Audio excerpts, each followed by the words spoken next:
hot people. They're just like regular people, except everybody likes them more.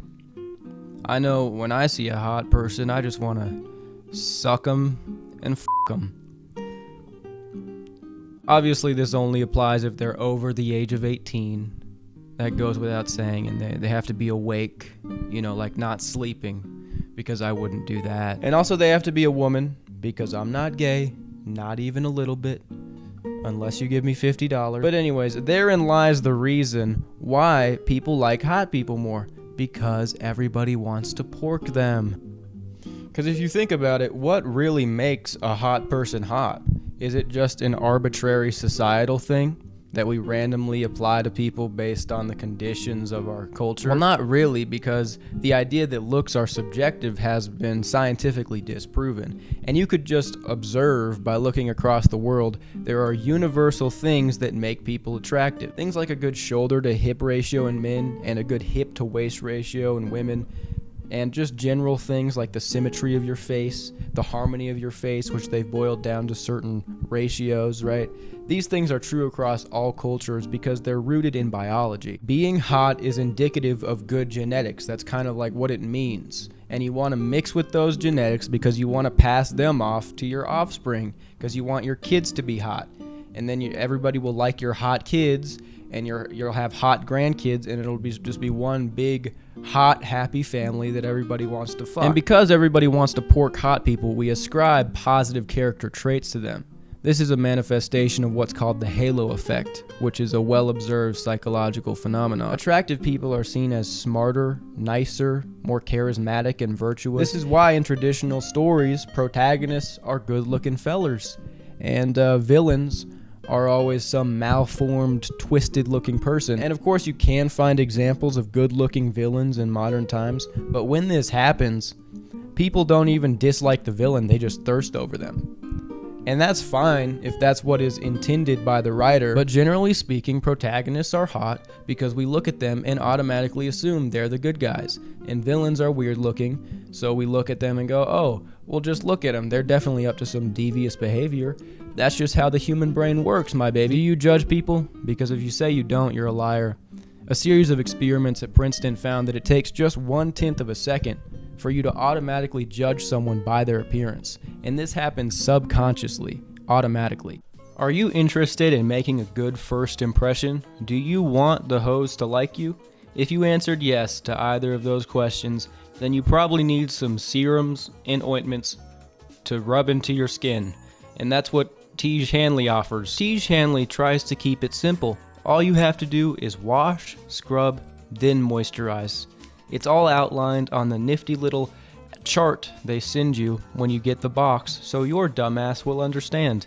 Allow me to demonstrate. First, you will begin with the wash. Apply a nickel-sized amount to the tip of your fingers and gently massage the ingredients into your skin. Then you will proceed to the exfoliating scrub.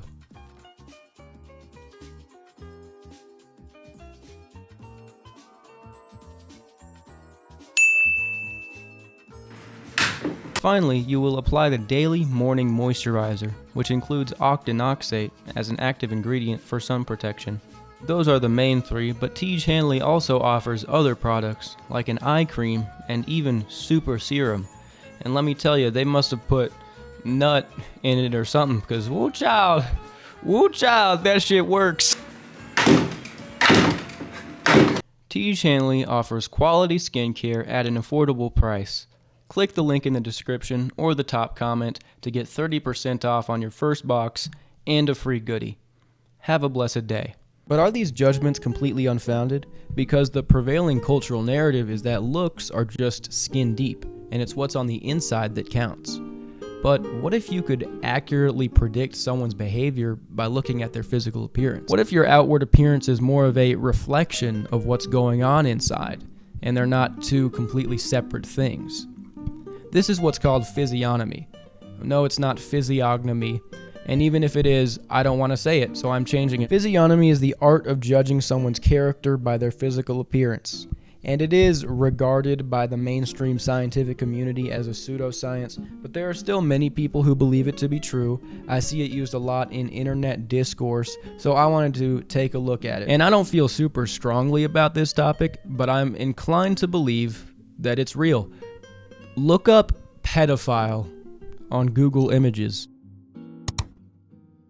Are you going to sit here and tell me these motherfuckers don't look like pedophiles? I could have told you if you just showed me a picture of them with no context. Physiognomy has been used since ancient times. It was specifically practiced by the Greeks. It was a big part of their culture. Not that that really means a lot because they fucked boys and did all this other stuff. As you might imagine, there's a correlation between the size of your head and your IQ.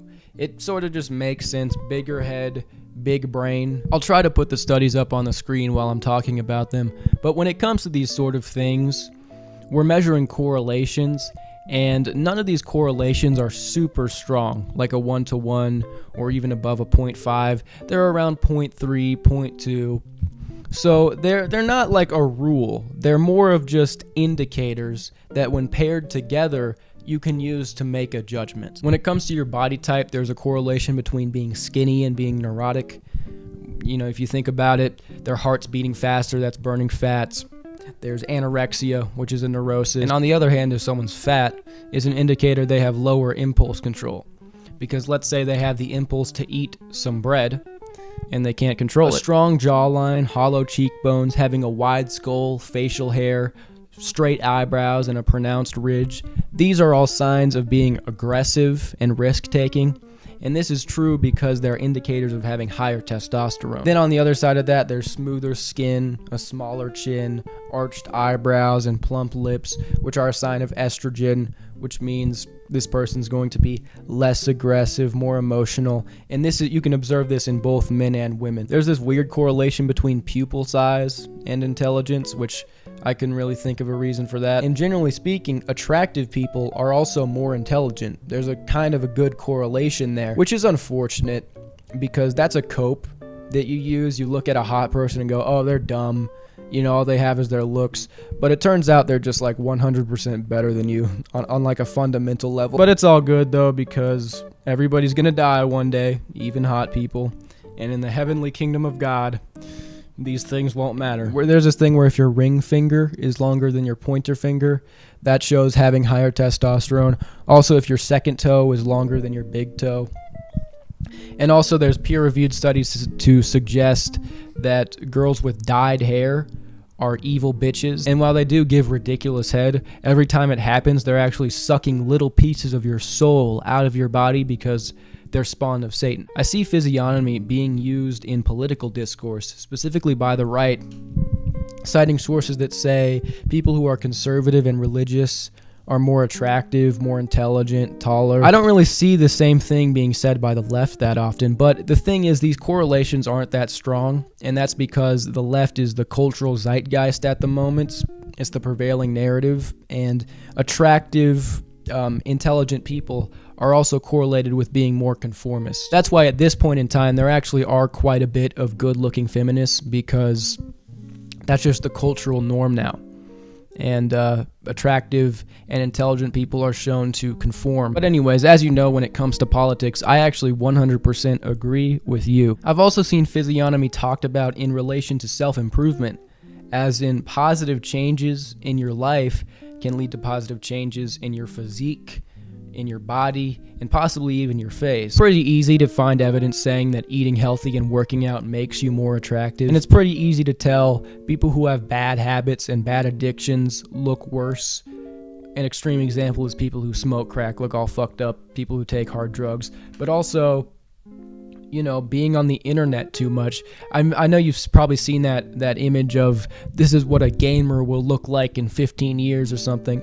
But I do think over time, indulging in these bad habits, being a chronically online person, you look different. And when it comes to this stuff, I'm just theorizing. There's no direct evidence because it's harder to measure. But I think someone who is addicted to the hub has a certain look. And on the other hand, I think someone who has good, fulfilling hobbies that aren't consuming media, they have a better looking face. And obviously genetics are the predominant factor when it comes to this sort of thing.